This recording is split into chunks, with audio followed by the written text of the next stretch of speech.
안녕하세요. 오늘도 사은살롱을 찾아주셔서 감사합니다. 저는 2달 전에 딸을 시집 보낸 50대 여성입니다.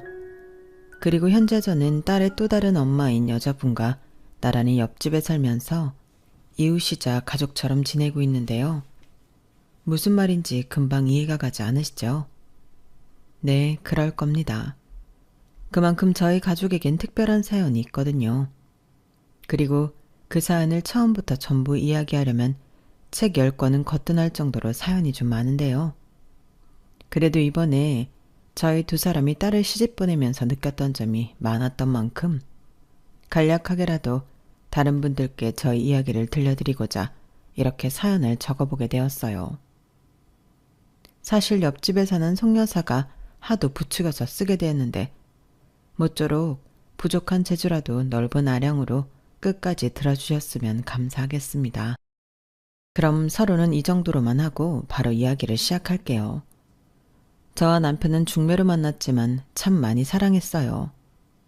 둘 다 아이를 너무 좋아했고 행복한 가정을 꾸리는 것이 꿈이었는데 그런 가치관이 잘 맞다 보니 저희 2사람은 1년이란 짧은 연애 기간을 갖고 결혼을 하게 되었어요. 남편은 당시 사업을 하던 사람이었고 저는 은행 근무를 하고 있었는데 아이를 가지면 그만둘 생각이었죠. 저도 그렇고 남편도 그렇고 아이 태어나면 최대한 엄마인 제가 케어를 하고 싶었거든요. 그래서 저희 부부 계획으로는 아이를 3 정도 낳아 어린이집은 건너뛰고 5살이 되면 유치원부터 보내자고 생각했는데 남들은 애 셋을 어떻게 혼자 다 보내려고 그러나고 했지만 저는 아무 문제 없다고 했죠. 오히려 그런 날이 하루빨리 왔으면 하고 매일같이 기도를 했는데 삼신할머니도 가끔은 심술을 부리시는 건지 그렇게 바라고 노력했음에도 저희 부부에겐 아이가 찾아오지 않았어요. 그게 결혼하고 5년이 지나도 소식이 없었는데 셋은 언감생심이고 하나라도 생기길 간절히 빌고 또 빌었죠. 하지만 병원에서 검사한 결과 제가 불임이라는 판정을 받게 되었는데요. 그때는 딱 죽고 싶은 심정이었어요. 남편한테도 미안하고 시댁에도 죄인이 된 기분이었거든요. 하지만 남편은 제 검사 결과를 듣자마자 자기는 괜찮다며 아이 없이 둘이 잘 살자고 했는데 그건 제가 용납이 되지 않았어요. 물론 그렇게 잘 사는 부부도 많다는 걸 알지만 우리들이 꿈꿨던 가정의 형태는 그게 아니었으니까요. 그래서 그때부터는 내심 남편만큼은 놔줘야 하지 않을까 혼자 고민하는 날이 많았는데 저만 아니면 남편은 다른 여자를 만나 아이도 낳고 행복하게 살 수 있을 것만 같았어요. 그리고 아무리 생각을 고쳐먹고 이기적으로 살려 해도 그게 되지 않아 저는 제 손으로 이혼 서류를 가져와 남편 앞에 내밀었는데 그때 처음으로 남편이 화를 내며 그 이혼 서류를 북북 찢어버렸어요. 이게 무슨 짓이야. 당신이 이혼하자고 하면 내가 그래 알았다 이혼하자 할 것 같았어? 사람이 왜 그렇게 자기만 생각하나? 내가 당신 없이 어떻게 살아? 그깟 아이 없으면 그만이지. 이렇게 말하며 아주 눈물이 쏙 들어가게 저를 혼내는데 저는 그날 이후부터 이혼 생각은 하지 않았어요. 대신 시부모님에게 잘하며 남편과 살림과 일에 집중해 부담을 주고 싶지 않았는데요. 그러다 저희 은행에서 고아원에 자원봉사를 가게 되었죠. 저희 점장님의 사모님이 꾸준히 후원과 봉사를 하고 계신 고아원이라고 했는데 이번에 특별 행사로 저희 은행 지점에서 방문해 아이들한테 생애 첫 통장도 만들어주고 맛있는 음식도 만들어 파티도 하는 시간을 갖게 되었는데요. 사실 자율 참석이고 휴일이라 가고 싶지 않았어요. 그런데 점장님이 일부러 저에게 꼭 참석했으면 좋겠다는 뜻을 전하셔서 어쩔 수 없이 가게 되었는데 거기서 7살 정도 되는 한 여자아이를 만나게 되었어요. 처음에는 그저 낯을 가리는 좀 큰 아이구나 하고 넘겼는데 이상하리만큼 눈이 가는 아이였어요. 솔직히 고아원에 영아들도 몇 명 있었는데 그 아이들이 더 예쁠 거라고 생각했거든요. 그리고 제가 아이를 갖지 못한다는 사실을 사모님이 들었는지 저에게 입양을 생각해보면 어떻겠냐고 조심스럽게 권하시더라고요. 아무래도 그래서 점장님이 저에게 따로 꼭 참석했으면 좋겠다고 뜻을 전하신 것 같았는데 제가 잠시 대답도 못하고 망설이자 이내 사모님은 조심스럽게 저에게 그러셨어요. 당신도 젊은 시절 불임 판정을 받고 힘들어하다 아이를 입양했다며 이젠 그 아이들 없이는 한시도 살 수 없다며 저에게 입양에 대해 생각해보라고 하셨는데요. 그때는 그 말도 귀에 들어오진 않았죠. 그때까지 저에게 입양은 저처럼 평범한 사람들이 아닌 좀 더 대단한 사람들이 하는 건 줄 알았거든요. 말씀 감사합니다. 근데 제 아이도 못 낳는 제가 남의 아이를 어떻게 키우겠어요? 저는 사모님처럼 성품이 좋은 것도 아니고 경제적으로 여유가 많은 사람도 아니라서 그런 엄두까지는 나지 않습니다. 어머, 혜숙 씨도 참, 나 성품 좋다고 누가 그래요? 우리 그이한테 물어봐요. 내가 얼마나 유치하고 성격이 고약한지. 그나마 애들 키우면서 어른이 되었죠. 그래서 저 사람이 우리 애들한테 맨날 엄마 사람 만들어줘서 고맙다고 한다니까요. 농담 아니에요. 그리고 나는 뭐 좋은 일 하라고 전도하는 사람도 아니고 내가 해보니까 좋아서 나도 좋고 애들도 좋고 우리 서로 가족이 필요한 사람들이었으니까요. 근데 혜숙 씨도 그런 가족이 필요한 거 아니에요? 내가 잘못 봤나? 아무튼 이런 일은 강요할 수도 없는 일이고 나는 그냥 제안만 해보는 거니까 혹시 기분 상했다면 사과할게요. 근데 혜숙 씨, 이 아이들 자는 얼굴 좀 봐요. 참 평화롭죠? 자기가 지금 어떤 현실에 놓여 있는 줄도 모르고 한없이 평화롭잖아요. 나는 이런 아무 죄 없는 아이들이 힘들지 않았으면 좋겠어요. 저는 사모님의 말에 깊이 공감했어요. 정말 아이들만 놓고 본다면 너무 안타깝고 저 아이들을 무책임하게 버린 부모라는 사람들이 무슨 사연이 있건 천벌을 받아 마땅하다고 생각했는데 근데 무엇 때문인지 집에 오고 나서도 사모님의 말이 제 머릿속에서 빙빙 돌더라고요. 그래서 그날 저녁 남편에게 입양에 대해 물어봤는데요. 뭐? 입양? 자기 아이 입양하고 싶어?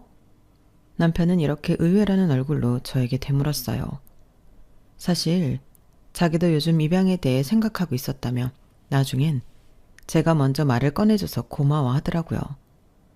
그러면서 자기가 아는 거래처 사장님도 딸아이를 입양해 키우시는데 그 모습이 너무 보기 좋았다며 자기도 할 수만 있다면 그러고 싶다고 했는데 남편이 그렇게 나오니 제 마음이 술렁이기 시작했죠. 그래서 그날 이후 혼자 다시 고아원을 찾아가 입양 관련 상담을 받았는데 입양도 그 절차가 만만한 건 아니었어요. 하긴 한 생명의 부모가 되는 절차인데 까다롭고 심사숙고한 것이 맞죠. 그리하여 저는 더 고민을 해보겠다고 말을 남기고 다시금 영아 아이들을 만나보고 고아원을 나서려고 했는데 그때 제 눈에 또 7살 그 여자아이가 들어왔어요. 어쩐지 그늘이진 얼굴에 말수가 적은 아이였는데 원장님이 소아 우울증이라고 하시더라고요. 우리 예서는 누구보다 활발하고 명랑한 아이였어요. 그런데 무슨 이유인지 갑자기 저렇게 됐는데 도통 말을 해주지 않으니 저도 답답하기만 하네요. 저 어린 것이 얼마나 힘들었으면. 저는 원장님 말에 가슴이 너무 아팠어요. 어른도 우울증에 걸리면 그렇게 힘들다고 하는데 한참 밝게 만져라도 모자를 저 어린아이가 우울증이라니. 저는 집에 돌아오는 내내 그 아이 생각만 했는데요. 그렇게 일주일을 지나고 저는 결심하게 되었어요. 저라는 평범한 사람이 세상을 바꿀 수는 없겠지만 적어도 그 아이가 사는 세상은 바꿔줄 수 있을 것 같았거든요. 어쩌면 오만한 생각일 수도 있는데 그런 생각이 들었을 때는 어떤 망설임도 들지 않았어요. 그냥 그 아이는 내 아이라는 가슴속 낙인이 찍혀버렸는데 그러니 이젠 다른 아이로도 대체할 수 없게 되었죠.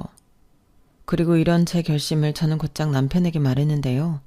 남편도 덩달아 그 아이가 너무 보고 싶다고 했어요. 그리하여 저희는 다시 고아원으로 향했고 아이를 만난 뒤 원장님과 본격적인 입양 절차 및 심층 상담을 받았는데요. 원장님은 다른 걸 다 떠나 늘 아픈 손가락이었던 그 아이를 선택한 저희 부부에게 감사의 마음을 전하셨어요. 당신은 당신의 부주의 속에 아이가 상처받고 그런 병에 걸린 것이 아닐까 늘 죄책감이 들었다고 하셨거든요.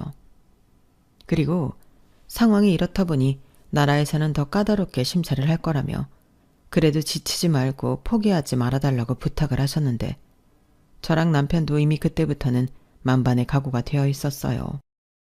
아이 없이 둘만 살 거라고 생각했는데 새 식구가 된다고 생각하니 매일 가슴이 뛰어 너무 행복했거든요. 그리고 최대한 아이도 저희 집에 왔을 때 그런 행복을 느꼈으면 해서 아이 방도 신경 써서 우리 부부가 손수 꾸미고 서류 심사는 물론이고 면접과 또 방문 검사 등등 꽤 오랜 시간 입양 절차를 밟았는데 그렇게 1년을 넘기고 저희는 마음으로 낳은 예서, 아니 아영이를 가족으로 맞이할 수 있었어요. 지금도 그때를 떠올리면 송 여사한테는 미안하지만 가슴이 벅차오르는데 왜 입양을 가슴으로 아이를 낳는 거라고 하는 줄 알겠더라고요. 가슴이 벅차 터질 것만 같은 그 기분을 저는 생전 그날 처음 느꼈어요. 그리고 그 전에도 아이를 만나 친해지려 노력했지만 그 이후에도 저희 부부는 진짜 부모가 되기 위해 갖가지 노력을 기울였는데요. 우선 상담 치료를 받으며 언제까지나 저희가 부모로서 함께 해줄 거라는 신뢰를 쌓기 위한 노력을 기울였는데 그러는 과정에서 아이가 왜 우울증에 걸렸는지 알게 되었어요. 아이는 어느 순간부터 시설 밖의 아이들은 부모와 함께하고 자기들만이 집에 가는데 자기는 부모도 없고 집 같지 않은 곳에서 언니, 오빠, 동생들과 지낸다는 사실을 알았다 하더라고요. 그리고 그게 꽤나 충격적이었는지 그 나이에 아이가 생각했다는 것이 믿기지 않게 저는 버려진 아이예요. 다른 친구들이 그랬어요. 저는 부모가 버리고 갔다고.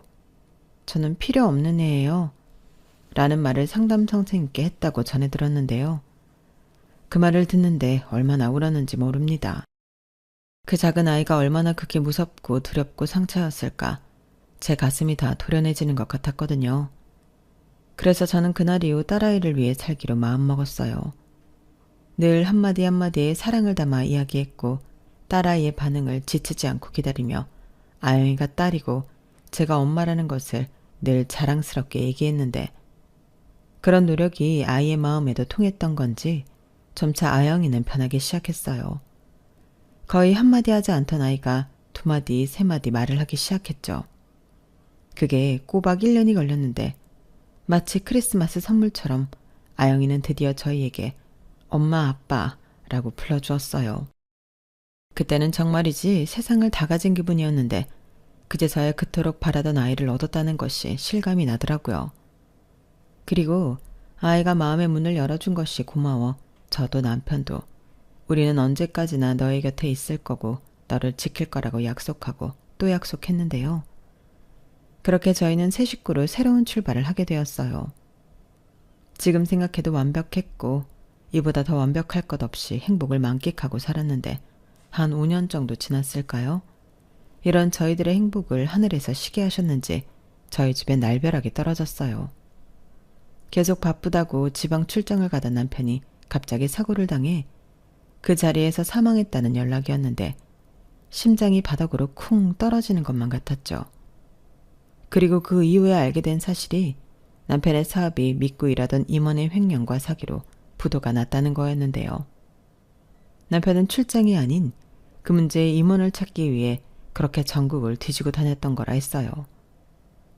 그 말을 다른 직원에게 듣는데 저는 두 다리로 멀쩡하게 서 있을 수 없었어요.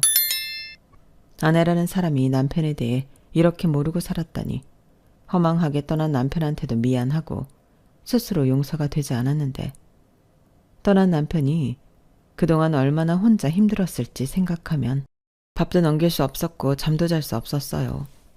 저는 그럴 자격이 없다고 생각했죠.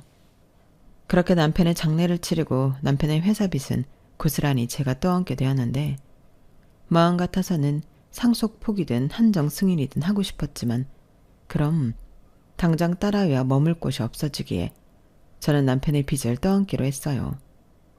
대신 회사를 정리하고 많은 사람들의 배려로 이자는 빼고 원금만 갚기로 했죠. 빚잔치라고 하죠. 저는 회사를 판 돈으로 그걸 했어요. 우선 고마웠던 직원들에게 남편 대신 월급과 퇴직금을 정산해줬고 다행히 그러고도 돈이 아주 조금 남아 급한 불부터 끄기 시작했는데 일부 직원들은 남편한테 받은 은혜가 깊다며 퇴직금을 돌려주기도 했었죠.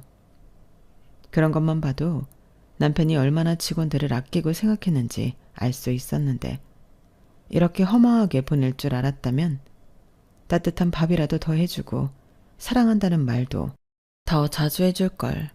저는 마음속에 지옥을 품고 살아야만 했어요. 그러던 중 아이의 담임선생님께 한 통의 연락을 받게 되었죠. 저기 아영이 어머니, 큰일을 겪으셔서 많이 힘드시죠? 어떻게 위로의 말씀을 드려야 할지. 아, 네. 솔직히 괜찮다고 말하긴 어렵긴 하네요. 그러시겠죠. 이해합니다. 그런데 제가 그럼에도 불구하고 이렇게 연락을 드린 건 아영이 때문이에요. 네? 저 얘가 왜요? 무슨 일이 있나요? 아영이는 아무 말도 안 했는데. 그게 제가 우연히 아영 일기를 봤어요. 일부러 보려고 그런 건 아니었는데 교실에 떨어져 있더라고요. 그런데 거기 내용이 아영이가 다시 고아원에 가야 할지도 모른다고 생각하는 것 같아요. 그래서인지 요즘 아영이가 말수도 없어지고 우울해하는 게 제가 걱정이 좀 되어서요. 저는 담임선생님의 말에 망치로 머리를 한 대 세게 얻어맞은 것 같았어요. 제가 지옥을 품고 사는 동안 아영이도 그런 공포 속에 살고 있을 거라고는 생각도 하지 못했거든요. 하물며 아무리 힘들어도 제가 제 자식을 다시 시설로 보내는 일은 없을 건데 아영이 입장에서는 그 당연한 것조차도 확신이 없어 불안해나 보더라고요. 그리고 저는 담임선생님 말에 목이 메어 아무 말도 하지 못했는데요. 그저 죄송하다고 제가 부족한 엄마라고 핸드폰을 잡고 허리를 연신 숙였어요. 그러자 담임선생님은 아니라며 평상시에도 저를 대단하신 분이라고 생각했다며 아영이한테도 아영이는 부모님이 정말 훌륭하신 것 같아. 아영이는 정말 좋겠다. 아영이도 꼭 부모님 사랑에 보답할 수 있었으면 좋겠네. 라고 하셨다고 했어요. 그 말을 듣는데 저는 더 죄송했어요. 이럴 때일수록 응당 부모라면 아이부터 챙기는 게 만든 건데 이런 데서 제가 친모가 아니라는 게 나타나는 것 같아 딸에게도 미안하고 스스로에게도 용서가 되지 않더라고요. 그렇게 저는 담임선생님의 도움으로 정신을 차릴 수 있었고 닥친 현실이 아프고 힘든 건 어쩔 수 없었지만 저는 딸아이만큼은 지켜야 하기에 그때부터는 힘들어도 울지 않고 씩씩하기 위해 애를 썼어요. 딸 앞에서는 더 많이 웃으려 노력했고 대놓고 표를 내지 않았지만 아이의 불안한 마음을 사라지게 하기 위해 더 많은 애정과 사랑을 쏟았습니다. 그러자 딸아이도 그런 제 노력을 알아주는 것 같았어요. 원래 평소에도 집안일도 공부도 알아서 하는 착하고 야무진 아이였는데 그 어린 게 저를 챙기려 하더라고요. 그리고는 엄마 옆에는 아영이가 있어. 그러니까 혼자만 힘들어하지 마. 힘들어도 우리 같이 힘들자. 나 엄마 딸이잖아. 라며 아영이가 제 품으로 파고들었는데 그때부터였어요. 아영이는 자기 방에 있음에도 저와 늘 한 침대에서 잠이 들었고 우리 둘은 그날의 이슈에 따라 수다를 떨 때도 있었고 남편이자 아빠를 그리워하며 같이 눈물을 흘리는 날도 있었는데 그런 시간이 쌓이다 보니 저희 모녀의 사이는 더 단단해질 수밖에 없었어요. 그리고 저는 집만큼은 지키고 싶었지만 빚 때문에 살던 집도 정리할 수밖에 없었고 다 큰 딸아이와 좁은 원룸 생활을 해야만 했는데요. 그때는 제가 이미 은행에 다니고 있지 않았을 때라 사실 앞길이 막막했어요. 그래도 아영이를 키워야 하고 남은 남편의 빚을 갚아야 하기에 저는 찬밥 더운밥 가릴 수 있는 처지가 아니었는데요. 그러다 가장 처음으로 하게 된 일이 식당 설거지였어요. 설거지는 딱히 기술이 필요한 일도 아니고 누구나 할 수 있는 일이라 생각했기 때문에 솔직히 처음엔 쉽게만 생각했는데요. 아니 웬걸 설거지도 쉬운 일이 아니었어요. 이게 해보니까 가정집 설거지와는 완전히 다르더라고요. 허리 한번 펼 수 없을 정도로 끝도 없이 설거지가 밀려오는데 출근해서 거의 하루 종일 손에 물을 묻혀야 했어요. 그러니 습지는 당연하고 나중에 손가락 손목 관절에도 탈이 났는데 저리고 쓰리고 고생을 많이 했어요. 그래도 여 사장님이 제 사정을 알고 계시기에 월급을 정말 후하게 쳐주셨는데 당신도 사별은 아니지만 가정이 있다 혼자 되어 왔기 때문에 그 외로움과 막막함을 안다며 신경을 많이 써주셨어요. 게다가 제가 딸아이를 혼자 키운다가 하니 그 점도 안타까워해 주셨는데 자기도 딸이 있었다며 그 뒤 이야기는 하지 않은 채 저에게 그래도 아주머니는 집에 가면 딸이 있어 좋겠어요. 이런 말을 하셨는데 저는 그저 혼자 말하기 싫은 사연이 있나 보다 하며 넘겼죠. 그도 그럴 게 사장님이 일찍 이혼했다는 말을 다른 직원에게 들었거든요. 그래서인지 사장님은 다른 것에 관심도 없고 그저 일과 돈 버는 것에만 혈안이 되어 있었는데 저는 그 모습도 어쩐지 같은 여자로서 짠하게 보이더라고요. 솔직히 돈도 없이 빚만 있는 제가 가족 말고 다 가진 사장님을 짠하게 생각한다는 것 자체가 말이 안 되는 거였는데 사장님에게는 늘 가족을 그리워하는 그늘이 보여 저 역시도 마음이 쓰이더라고요. 하지만 제 코가 석자이고 저는 어디까지나 말단 직원이라 사장님과의 인연은 그 정도뿐이었는데 제가 하도 고생을 많이 해서였을까요? 아영이가 하루는 퉁퉁 부은 제 손을 보고는 닭똥 같은 눈물을 뚝뚝 흘리며 이렇게 말했어요. 엄마, 손이 왜 이래? 우리 엄마 손 이렇게 안 생겼는데? 다 망가졌잖아. 엄마, 그 일 말고 다른 일 하면 안 돼? 다시 은행 일 하면 안 되는 거야? 이렇게 말하고는 속상해했는데 저는 그런 아영이를 보니 아픈 것도 다 날아가는 것 같았죠. 세상에서 이렇게 저를 걱정해주는 아이가 있는데 저야말로 행복한 엄마잖아요. 그래서 저는 하나도 아프지 않다며 엄마 손은 원래 살이 많아 그렇다는 듯 아무렇지 않은 척을 했는데요. 일이 힘든 건 사실이지만 그 일로 돈을 벌어 남편 빚도 갚고 아영이를 키울 수 있으니 저에겐 아무리 고된 일이라고 해도 세상 고마운 일이었어요.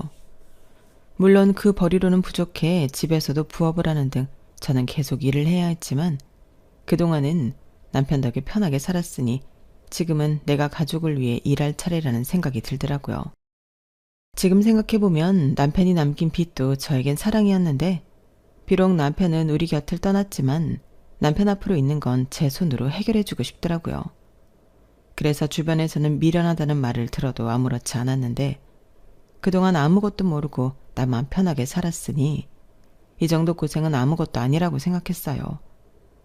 그래도 제가 고생하는 걸 옆에서 보는 아영이 마음은 또 달랐던 것 같은데 공부도 제법 잘하는 아이가 어느 날 갑자기 인문계가 아닌 실업계 고등학교에 진학을 하겠다고 하더라고요. 그래서 왜 그러냐고 엄마가 대학에 못 보내줄 것 같아서 그러냐고 물으니 아영이는 아니라며 자기가 빨리 돈을 벌어 집에 보탬이 되고 싶다고 했는데 아무래도 저 어린 것이 돈 걱정을 하는 것 같더라고요. 그래서 그때는 제가 무섭게 아영이를 혼을 냈는데요. 너는 그런 걱정할 필요 없으니 공부나 열심히 하라고 다그쳤어요.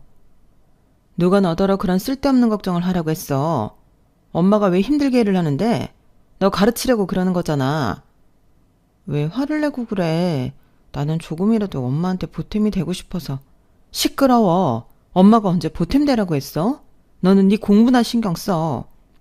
우리 돈 없잖아. 대학 등록금이 한두 푼이야? 엄마 지금도 손 그렇게 아프게 일하는데 내가 어떻게 대학을 가? 나 공부하는 거 별로 좋아하지도 않고 그냥 실업계 가서 취업 준비하고 졸업하면 취직할래. 이게 정말 너 엄마 속상하게 이럴 거야? 엄마가 알아서 한다고. 엄마가 그깟 대학 등록금 못 벌 것 같아? 엄마는 왜 내 마음도 몰라주고 화만 내.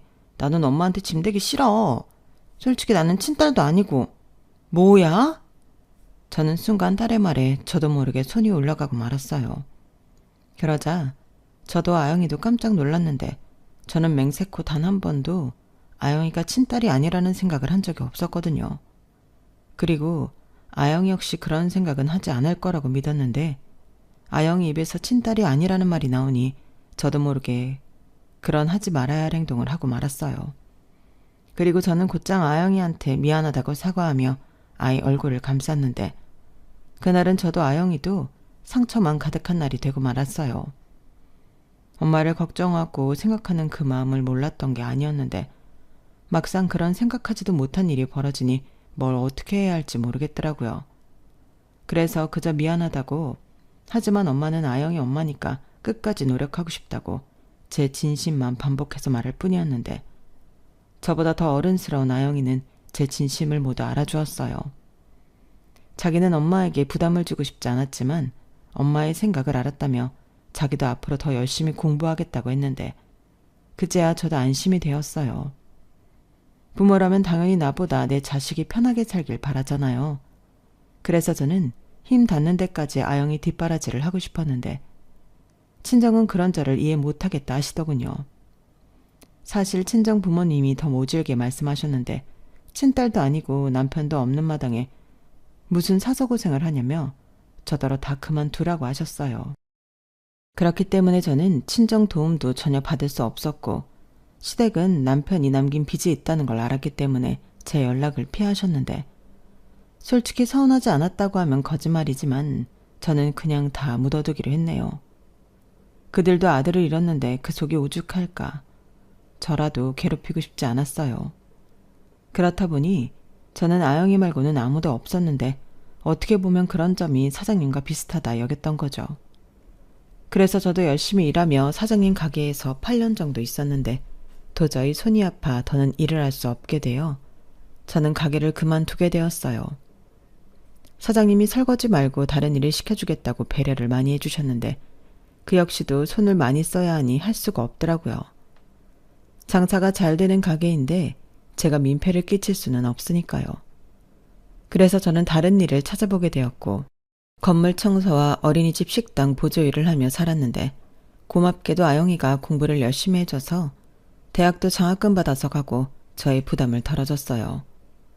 남들 다 다니는 학원도 못 다니고 혼자 공부하기 힘들었을 텐데, 장학금까지 받고 서울에 있는 명문대까지 떡 하고 붙어주니 다른 사람들도 저를 다 부러워하더라고요. 그도 그럴 게 아영이가 그 어렵다는 법대에 들어갔거든요. 그리고 자기는 돈 잘 버는 변호사가 되겠다며 대학에 간 뒤에도 공부를 소홀히 하지 않았는데, 가끔은 그게 또 미안하고 그러더군요. 한창 이쁘고 좋을 때인데 남들 다 하는 연애도 하지 않고 애가 공부만 하니까 어째 이것도 저 때문에 그러나 괜히 제가 자격지심이 들었어요. 하지만 목표가 있는 아영이는 하루에 잠도 4시간 이상 자지 않고 열심히 했는데, 그래서 저도 열심히 아영이 뒷바라지를 했어요. 한 번은 워낙에 경쟁이 치열해 아영이가 장학금을 놓쳤는데, 아닌 게 아니라 등록금 걱정을 하고 있더라고요. 그래서 저는 기다렸다는 듯 등록금을 척 하고 내주었고, 임마, 엄마가 이 정도도 돈도 없을까봐? 너는 엄마를 뭘로 보고? 라며 있는 생색 없는 생색 다 냈는데 아영이가 웃었어요. 그 웃음에는 말하지 않아도 미안함과 안도감이 들어있는 것 같았는데, 그래서 더 제가 열심히 살고 싶었죠. 사실 그때까지도 남편이 남긴 빚을 갖고 있었거든요. 전체 금액에 비하면 적게 남은 빚이었지만 제가 버는 게 많지 않다 보니 정말 징글징글하게 올해도 갚았는데, 그래도 그땐 어느 정도 끝이 보이는 것 같아 힘을 낼 수 있었어요. 그러다 아영이가 로스쿨에 진학을 했고, 그때부터는 이런 말 좀 그렇지만 돈이 아주 술술 나갔는데, 미안해하는 아영이를 생각해 더 아무렇지 않은 척을 해야만 했죠. 그리고 그땐 어쩔 수 없는 생활비 대출 같은 것도 좀 있긴 했는데, 어디까지나 그건 제가 감당하고 싶었어요. 부모라면 아이가 자기 인생을 살아가기 전까지 모든 걸 책임져야 하잖아요. 그렇게 키운 귀한 딸 아영이었는데, 아영이가 마침내 로스쿨 졸업 전 한 대형 로펌에 취업이 결정되었다고 했어요. 워낙에 대형 로펌들은 경쟁률이 치열해 걱정이 많은 얼굴이었는데, 끝끝내 해내는 모습을 보니 대견하기도 하고, 그날은 남편 생각이 정말 많이 나더라고요. 만약 함께 있었다면 누구보다 기뻐했을 사람이 남편이었는데, 이 기쁨을 함께할 다른 가족이 없다는 것이 좀 씁쓸했어요. 하지만 저는 마음껏 아이한테 기쁨을 표현했고, 돈도 돈이지만 우리 딸은 의로운 법조인이 되어 법에 도움이 되는 필요한 약자를 도와주는 사람이 되었으면 좋겠다는 제 바람도 전했는데, 자기도 꼭 그럴 거라며 아영이는 그동안 자기 뒷바라지 해줘서 고맙다고 하더군요. 그리고 앞으로는 자기가 효도할 거니 저는 그저 편하게만 지내라고 했는데요. 말만 들어도 얼마나 설레고 뿌듯한지. 하지만 그럴 수는 없었죠. 다만 이젠 학비 걱정을 덜었기 때문에 저도 조금은 숨통이 트이는 것 같았어요. 그래서 하루빨리 남편의 남은 빚을 정리하고 그 이후부터는 아흥이의 결혼 자금을 모을 계획이었어요. 그런데 세상 일이 제 계획처럼은 안 되는 건지 아직은 멀었다고만 생각하던 일이 예고도 없이 다가왔는데 글쎄 매일 바빠 죽겠다고 노래를 부르던 아영이가 로펌에 들어간 지 2년 정도 되자 갑자기 결혼하고 싶은 남자가 생겼다며 저를 깜짝 놀라게 했어요. 처음엔 얘가 나를 놀리나 믿지 않았는데 어느 날 갑자기 제 앞에 시커먼 남자가 어머니 라고 하는데 그제야 이게 장난이 아니라는 걸 알게 되었죠. 솔직히 너무 당황스러웠어요. 적어도 저는 딸아이가 제 옆에서 5년 이상은 있을 거라고 생각했는데 이렇게 빨리 제품을 떠날 줄은 몰랐거든요. 그래서 연애 경험이 없다 보니 딸애가 너무 성급한 것 같아 처음엔 말리기도 했는데 아시죠? 옆에서 하지 말라고 하면 더 하고 싶잖아요.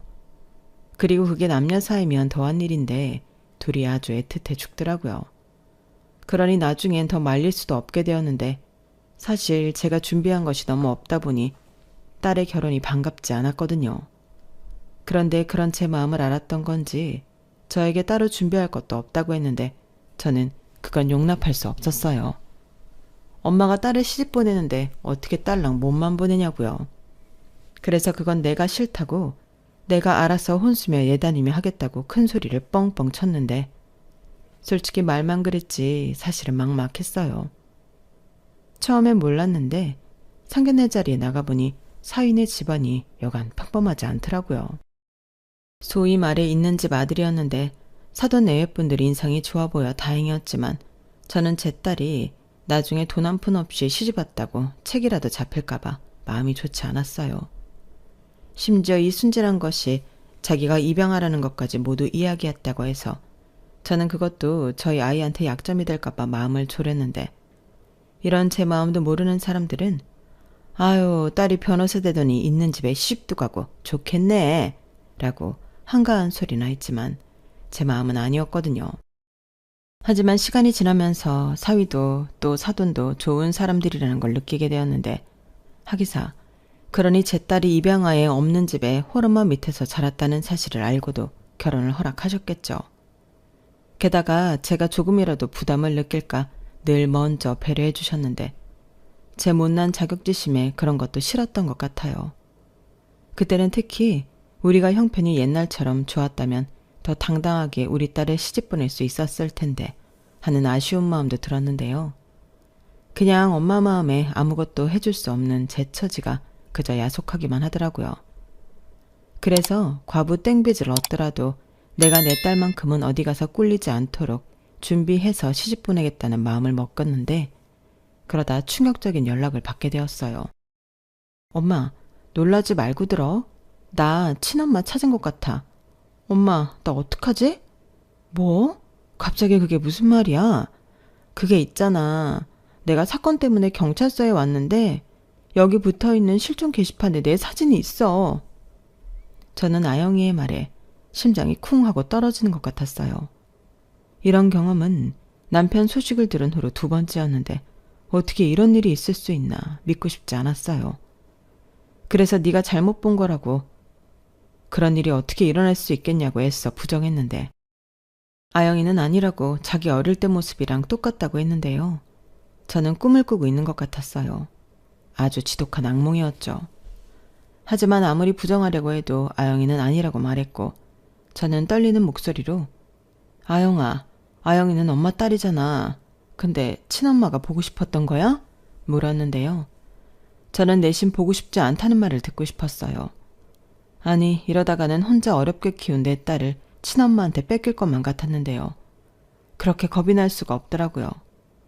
그리고 이런 못난 엄마의 마음을 알았는지 아영이도 선뜻 대답을 하지 못했는데 그 짧은 침묵이 제 심장을 조여오는 것 같았죠. 순간 너무 미안했어요. 아이는 아무리 컸어도 친엄마가 보고 싶을 수 있는 건데 그게 잘못은 아닌데 제가 이렇게 못난 질문을 했다니 제가 너무 어른답지 못하고 더 나아가 엄마 자격도 없는 것처럼 느껴지더군요. 그래서 아니라고 미안하다고 우리 한번 확인해보자고 말했는데요. 아영이는 이렇게 대답했어요. 엄마 불편하면 안 해도 돼. 나는 엄마 딸이지. 누가 뭐라고 해도 최혜숙 씨 딸 김아영. 저 말을 듣는데 왜 그렇게 목이 메이던지 저는 고맙다고 말했고 그래도 나중에 후회하지 않도록 확인해보자고 얘기했어요. 그러자 극구 아니라고 하던 아영이도 사실은 그러고 싶었는지 나중엔 알았다고 수긍했고 저희는 전단지에 붙어있는 기간에 연락을 취하게 되었어요. 사실상 그 게시판에 붙어있던 전단지도 꽤나 오래된 것이었는데 실종된 아이를 찾는 일은 거의 대부분 없었기 때문에 그런 비슷한 전단지가 꽤 있다고 하더라고요. 그런데 이렇게 시간이 많이 지나고 연락을 해오는 일이 다 있다며 연락을 받은 직원도 놀라는 듯했고 아이를 찾는다는 엄마라는 여자도 포기하지 않았던 건지 금방 연락이 닿았다는 소식을 듣게 되었어요. 그리고 절차라며 저희 딸 유전자 검사 및 등록을 진행했는데 만나기 전에 친자관계를 미리 확인하는 거라고 하더군요.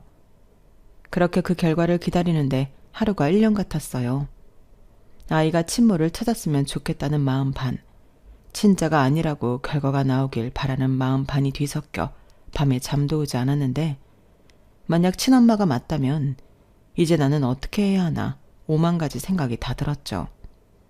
당장 아영이 결혼식 혼주석에도 내가 못 앉고 친엄마인 그 여자가 앉게 되는 건가 5만 가지 생각이 다 들었는데 검사 결과는 친자관계가 맞았어요. 하긴 이미 아영이가 자기 어릴 때 사진이 맞다고 저리 확신을 했는데 이상할 일도 아니었어요. 그리고 이윽고 아영이와 친엄마가 만나는 날이 정해졌는데 사실 그때부터는 무슨 정신으로 살았는지 모릅니다. 그런데 아영이가 저더러 같이 가자고 하더라고요. 뭐? 엄마랑 가자고? 야, 그건 좀 그렇잖아. 친엄마 입장에서 내가 보고 싶을까? 왜? 당연히 보고 싶지. 나 잘 컸잖아. 누구 덕에 이렇게 컸는데. 나는 엄마랑 같이 가고 싶어. 그래도 이번에는 너 혼자 가고 다음에 보는 게 어떨까? 둘이 할 얘기도 많을 거잖아. 싫어. 내가 왜 그 사람을 엄마도 없이 둘만 만나. 나는 친엄마라는 사람이 궁금한 건 맞지만 둘이 만나고 싶진 않아. 그랬으면 엄마한테 애시당초 말도 안 했지. 아영이는 무조건 자기 친엄마를 만나러 갈 때 저랑 가겠다고 고집을 부렸어요. 그리고 상대 쪽에도 자기를 키워준 엄마랑 같이 나가겠다고 이야기를 했다고 했는데 그쪽에서도 좋다고 했나 보더라고요. 그래서 아영이의 성화에 못 이겨 그 자리를 저도 나가게 되었는데 솔직히 두려웠지만 저도 내심 궁금했답니다. 제가 세상에서 가장 사랑하는 딸을 낳은 사람이 어떤 사람인가 보고 싶었어요. 그리고 이왕이면 좋은 사람이길 바랬는데 저는 가끔 TV에 무책임한 여자들이 나올 때면 저런 여자가 내 딸의 생모일까 걱정했던 적이 있었거든요. 그럼 저도 상처겠지만 아영이가 상처를 받을 것 같아 싫었는데 저리 오랫동안 아이를 찾으려 노력했다고 하니 사연이 있어 그랬다고 믿고 싶었네요. 그리고 그렇게 나간 자리에서 직원의 안내를 받고 딸아이의 친엄마 얼굴을 확인한 저는 너무 놀라 입이 떡하고 벌어질 수밖에 없었는데 그 여자는 제가 아는 사람이었어요. 딸애는 처음 보는 사람이었겠지만 저는 굉장히 오랫동안 옆에서 봤던 사람이었죠. 제가 처음 식당 설거지 일을 할 때 그 짠했던 사장님이 제 딸의 친엄마였던 거예요. 그리고 아무것도 모르고 그 사장님은 저한테 집에 가면 딸아이 얼굴도 볼 수 있고 좋지 않냐며 때 되면 딸이랑 맛있는 거라고 먹으라고 보너스를 주시곤 했는데 세상에 이런 일이 다 있나. 다리가 순간 후들거려 저는 자리에 서 있을 수 없었어요. 그래서 털썩하고 다리에 힘이 풀려 주저앉았고 그 요란에 사장님, 아니 아이의 친엄마가 저를 보게 되었는데요. 사장님이 놀랐는지 두 손으로 얼굴을 묻으시더군요. 아영이는 영문을 모르다가 나중에 저희 두 사람의 관계를 알게 되었는데 많이 놀라는 눈치였어요. 그리고 평소에는 자기 가족 얘기를 거의 하지 않았던 사장님의 진짜 사연을 듣게 되었는데요. 남편과 사이가 안 좋아 이혼 소송을 하는 과정에서 사장님의 시어머니, 그러니까 아영의 친할머니가 손녀를 뺏기지 않겠다고 몰래 데리고 나가 잃어버렸다고 했어요. 무슨 고속도로 휴게소 같은 곳이라고 했는데 그 할머니 말로는 잠깐 사이에 거짓말처럼 아이가 없어졌다며 억울하다고 했답니다.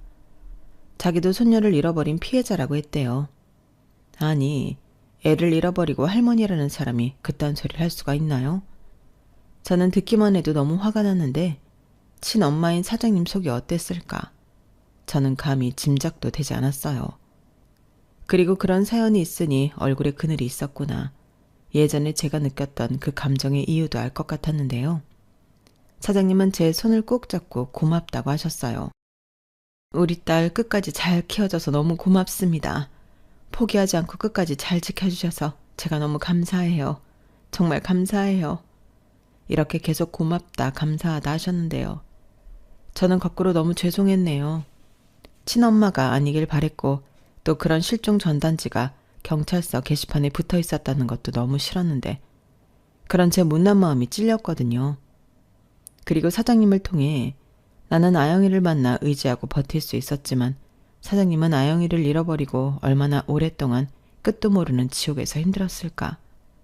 희비가 엇갈린 그런 두 엄마의 마음을 알 수 있었는데요. 그건 아영이도 마찬가지인 것 같았어요. 그 똑똑한 아이가 어떻게 해야 할지 몰라 하더라고요. 그리고 사장님도 그때는 아영이 눈치와 제 눈치를 보느라 연신 물잘만 들었다 놨다 반복했는데 그때 알았죠. 이 순간을 넘길 수 있는 사람은 저밖에 없다는 걸요. 그래서 제가 먼저 이야기를 꺼냈어요. 그런 사연이 있었냐. 우리는 어쩌면 이렇게 만나려고 내가 사장님 가게에 가서 일을 했나 보다. 사장님이 주신 보너스도 결국에는 사장님 딸한테 쓰라고 주는 돈이었다는 등 저도 참 주저리 말을 했는데요. 제 그런 노력이 통했는지 분위기가 점점 부드러워지기 시작했어요. 언제고 딸을 찾으면 그동안 못해준 것들 전부 해주겠다고 사장님은 그렇게 돈에 집착하고 돈만 벌었다며 평상시에는 내보이지 않던 속이야기를 하기 시작했는데 저는 그 마음도 알 것 같더군요. 아마 그 마음이 없었다면 사장님은 한시도 버틸 수 없었을 거예요. 그리고 저 역시 딸아이가 있어 남편을 잃은 슬픔을 이겨내고 살 수 있었다며 이런 천사를 낳아줘서 감사하다는 말을 전했는데 아영이는 연신 울기만 하더군요. 그리고 저는 몇 달이 지나면 아영이 결혼식이 있다고 미리 들고 간 청첩장을 드렸는데요. 처음부터 그럴 생각은 눈꼽만큼도 없었는데 어차피 혼자 앉게 될 혼주석에 같이 앉자고 제가 먼저 제안했어요. 그러자 아영이도 놀라고 사장님도 놀랐는데 낳아준 엄마, 길러준 엄마가 함께 혼주석에 앉는 게 뭐가 그렇게 이상한 일이냐고 제가 말했어요. 그리고 어차피 저는 친정 가족들과 연도 끊고 살고 있었기 때문에 뭐라고 왈가왈부할 가족도 없었는데요. 다만 사돈 네분들이 불편해하실까 그게 좀 염려되긴 했었죠. 하지만 며칠 뒤 안사돈분에게 듣게 된 대답은 저희야 사부인의 의견에 따를 뿐이죠. 정말 어떻게 그런 생각을 다 하셨어요? 같은 여자지만 사부인은 정말 대단하신 것 같습니다. 저희 아들이 복이 많은가 봐요. 장모님까지 이리 성품이 좋으니 였는데요. 제가 다 감사한 마음이었어요. 사실 어떻게 보면 불편할 수 있는 일이 잔뜩인데 그걸 다 좋다고 이해해 주시고 저한테 저리 좋은 말까지 해주시다니 저야말로 안 사돈 성품을 배워야겠다는 생각이 절로 들었죠. 그리고 저는 사장님께 이젠 다 되었으니 딸 결혼식에 참석해 친정엄마로서 함께 딸의 결혼을 축하해 주자고 말했는데요. 사장님이 자기가 너무 염치가 없는 것 같다고 하시면서 고맙다고 하셨어요. 보통 딸의 결혼은 평생에 한 번이잖아요. 그러니 염치가 없어도 그 자리에 함께하고 싶은 마음은 응당 당연했을 건데 당신 입으로 그 자리에 가고 싶다는 말은 참아하기 어려웠겠죠. 게다가 혼주석에 같이 앉자는 저의 제안은 지금도 파격적이라고 주변에서 얘기하는데요. 저도 그땐 왜 그랬는지 알 수 없지만 제가 하고도 제 스스로 잘한 일이라 생각합니다. 덕분에 딸은 어느 쪽 엄마 눈치 볼 것도 없이 마음 편하게 결혼식을 올릴 수 있었는데 사장님이 결혼식을 얼마 안 남기고 저에게 받으라며 돈 뭉치를 주셨어요. 그리고는 자기도 딸 시집 보내는데 가만히 있을 수 있냐며 이 돈이라도 보태라 하셨는데 아마 제가 없는 살림에 무리하면서 딸 결혼 준비를 했을 거라는 걸 아는 눈치였어요.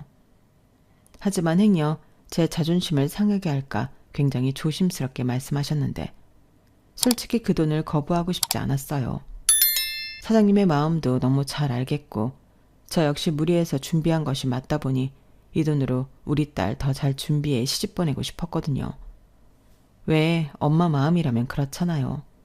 할 수 있으면 집안 기둥뿌리라도 뽑아서 세상에서 제일 귀한 건 다 해서 보내고 싶은 마음인데 저라고, 아니 우리라고 안 그러겠냐고요.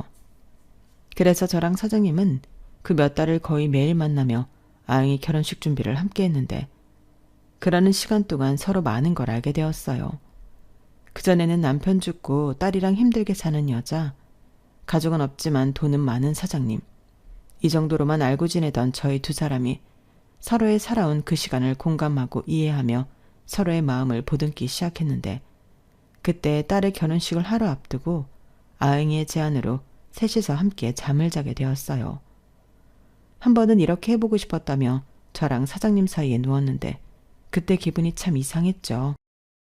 나영이는 앞으로도 저랑 사장님을 똑같이 엄마라 부르며 자기가 효도하고 싶다고 했어요. 솔직히 제가 키웠다고 하지만 제가 낳은 건 아니기에 저 두 사람 사이에 끼어도 되는 건지 몰라 했는데 사장님이 그때 그러더라고요.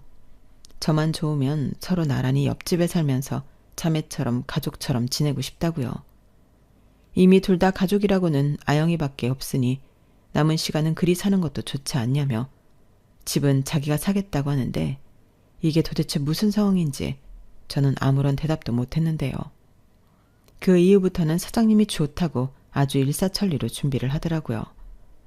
그리고 아영이한테 들었다며 남편의 남은 빚도 자기가 갖고 싶다고 했는데 저는 싫다고 거절했어요. 아니 왜 싫다고 하는 거예요?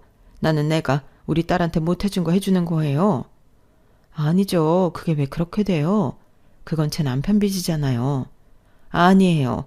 우리 딸 키운다고 그 고생을 했는데 이제라도 내가 보상해야죠. 저리 훌륭하게 키웠는데 그게 도대체 무슨 말이에요. 집도 그래요. 나는 완전히 대골 같은 집을 지어드려도 부족하죠. 사장님 왜 그러세요? 됐다고요. 내가 뭐 남의 딸을 키웠나? 나는 내 딸 키웠어요. 사장님처럼 돈은 없어서 풍족하게 못 키웠지만 최선을 다해서 키웠어요. 아우 또 말 그렇게 서운하게 해요. 나는 고마워서 그런 건데. 그리고 내가 모르면 몰랐지 다 아는데 그거 얼른 다 갚아버리고 우리 앞으로 편하게 재미나게 삽시다. 나는 앞으로 최 여사라고 부를 생각이에요. 네? 최 여사요? 아니 그게 뭐예요? 왜요? 그럼 내가 아줌마라고 불러요? 나한테 사장님이라고 부르고? 그거야말로 이상하죠. 앞으로 나는 송여사예요. 우리 서로 최여사, 송여사 이렇게 부르고 삽시다. 아영이한테도 최엄마, 송엄마 그렇게 부르라고 했어요. 아영이는 좋다고 하던데? 안 그래도 어떻게 불러야 하나 고민했다면서. 정말 못 말리는 모녀 사이네. 아영이가 좋다고 했다고요? 그게 뭐예요? 최엄마, 송엄마라니. 처음엔 이상하지. 계속 부르다 보면 괜찮아요. 그럼 뭐 작은 엄마, 큰 엄마 불러요? 아니면 친엄마, 법적엄마 그렇게 부르라 할까요? 설마 내가 엄마 소리 듣는 거 싫은 건 아니죠? 사장님도 참 그랬으면 제가 혼주 자리에 같이 앉자고 퍽도 그러겠어요. 그 봐요. 그리고 왜 사장님이에요? 송여사라니까. 자 불러봐요. 송여사. 저는 사장님한테 아니 송여사한테 저렇게 귀여운 구석에 있는 줄 몰랐어요. 나이도 제가 5살 많았는데 저리 보니 어린 티가 나더라고요. 그래서 저는 송여사를 동생이라고 생각하며 지내기로 했는데 솔직히 아영이를 시집 보내고 지금까지도 송여사한테 의지하며 살고 있네요. 확실히 돈 많은 동생이 옆에 사니까 불편한 게 하나도 없더라고요. 다만 한시도 혼자 있지 않고 저를 쫓아다녀 귀찮게 했는데 자꾸 보니 이젠 정말 제 동생 같고 정이 갑니다. 전에는 보였던 그늘도 요즘은 없더라고요. 그래서 최여사, 송여사 말고 언니 동생 하자고 내가 순자라고 부르겠다고 했는데 자기는 이름이 싫다며 송여사라 부르라며 고집을 피웠어요. 그럴 때 보면 고집센 아영이랑 똑 닮았는데 아무래도 제가 전생에 이 모녀랑 아주 각별한 사이였나 봅니다. 그리고 지금까지도 시집간 아영이는 물론이고 저도 송여사도 잘 지내고 있는데요. 제가 말년에는 복이 좀 있는 것 같아요. 이렇게 좋은 사람들을 만나 다시금 웃고 있다니. 하늘에 있는 남편도 이제는 마음 편히 있을 수 있겠죠. 저는 그 생각만으로도 많은 것이 감사할 따름입니다. 앞으로 살 날도 많겠지만 지나온 시간을 되돌아보면 정말 많은 일들이 있었는데 이 자리를 빌어 지난날 제 자신한테 해주고 싶은 말이 있어요. 사실 그 한마디를 해보고 싶어 이리 긴 이야기를 적게 되었는데요. 조금 쑥스럽지만 그래도 이런 기회가 없을 것 같아 용기 내어 적어볼게요. 혜수가, 그 힘든 시간 우리 아영이 포기하지 않고 잘 버텨줘서 고마워. 그동안 수고 많았다. 막상 이렇게 제가 듣고 싶은 말을 제 손으로 적어보니 기분이 이상한데 꼭 저 말은 제가 제 자신에게 해주고 싶었어요. 그때 당시는 정신도 없고 여유도 없어서 저런 생각을 미처 하지도 못했는데 저도 이제는 좀 마음의 여유가 생겼는지 그때 당시 제 자신에게 칭찬의 말을 해주고 싶더라고요. 그리고 제가 지금 여유가 있는 건 아마도 전부 송여사 덕분이라고 생각하는데 그래서 앞으로는 송여사랑 미우나 고우나 지지고 볶으며 재미나게 살아보려 합니다. 아마 그게 아영이가 바라는 저희들의 모습일 것 같거든요. 이상 저희의 조금은 특이한 사연이었는데요. 여러분들은 어떻게 들으셨을지 모르겠네요. 부디 즐거운 시간이었길 바라보며 제 부족한 글은 여기서 줄이도록 하겠습니다. 그럼 지금까지 제 긴 사연 들어주셔서 대단히 감사드려요. 여러분들이 소망하시는 모든 꿈들이 전부 이루어지시길 바라며 안녕히 계세요. 여러분, 사연 댓글에 응원과 현명한 조언 부탁드려요. 좋아요와 구독은 저에게 큰 힘이 됩니다. 오늘도 좋은 일 가득하세요.